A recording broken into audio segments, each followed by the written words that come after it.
Okay, so this particular example here is for a smooth pipe, okay? This is the most important part of your lab to get correct. That is because for all of the elements, okay, i.e. all the ball valves, the 90-degree bends, 180-degree bends I've mentioned, the pressure is being probed between states 1 and 2, and there are both major and minor losses in between them. Major losses being the flow in a straight pipe itself, and the minor losses being in the valve or whatever element is being tested. Major and minor losses are a little bit confusing in that the losses, the amount of head loss coming from the minor component could be greater than that of the major component, but that's just sort of the way they name things.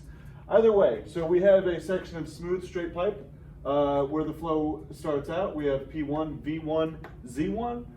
Where it ends up, we have P2, V2, and Z2. Now, in all of the cases for every single one of the elements, we are going to have the exact same velocity in each section because where the pressure is probed, we have the same diameter for all of the different probe sections, okay? So your velocities cancel out.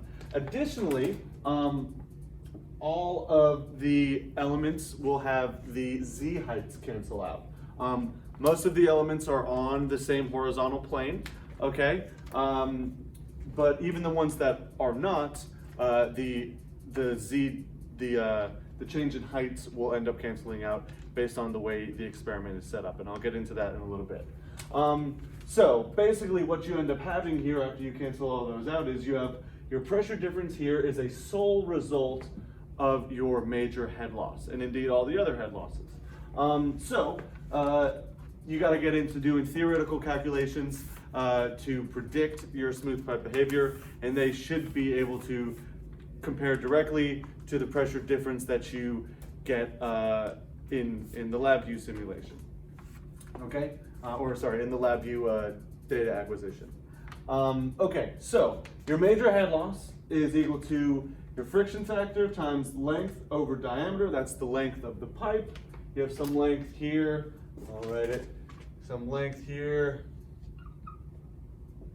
L. Okay. Hope you can see that. Length over diameter times velocity squared over 2g. So that is, V1 equals V2 in this case. You get your velocity, okay, from your flow rate. You have a volumetric flow rate, you have a diameter, you're able to get velocity. Pretty easy there, okay? Now, the complicated part of this is your friction factor here. Now, in the textbook, there are Moody charts, okay? Those are in chapter 8, viscous flow in pipes, okay? You could use the Moody charts. I find that the Moody charts are a little bit confusing because there's just a bunch of lines going everywhere, and it goes pretty crazy pretty quickly. So, friction factor, so this is for a turbulent. So for a turbulent case, this is what it says in your lab manual: 1 over square root of your friction factor equals negative 1.8 log of this whole entire function, which is your roughness coefficient over the diameter, cross-sectional diameter, over 3.7, quantity to the 1.1 equals 6.9 over your Reynolds number, okay? So rearrange the equation, pretty easy just to get your friction factor by itself, okay? You just have to raise the right-hand side of the equation to the negative second power, and you'll accomplish that.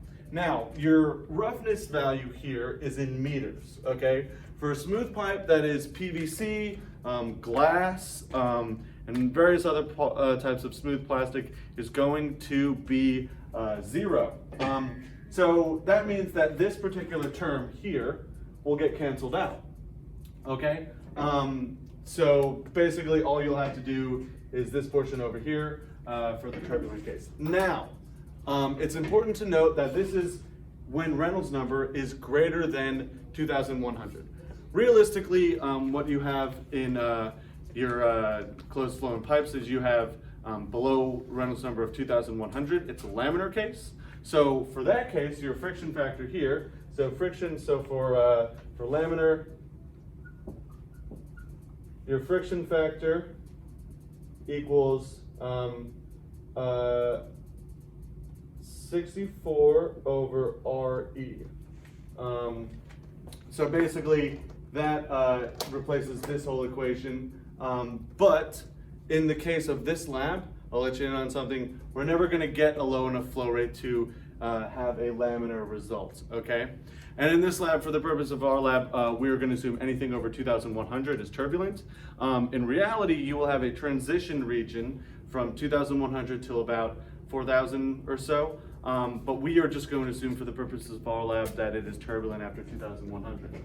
Now, for the rough pipe, which is the second element in our lab, your roughness factor here is 0.0007 meters or 0.7 millimeters. So I'll write that down. So E rough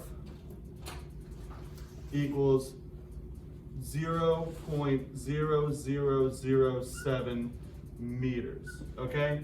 And again, when you do all these calculations, you're going to keep everything in kilograms, meters, and seconds. The diameter of the pipe that you're going to be using is 1 inch. So yeah, that is about it for the smooth pipe. And again, all these calculations are the same for your rough and your smooth. It's just you have a different roughness factor for the rough pipe than for the smooth pipe.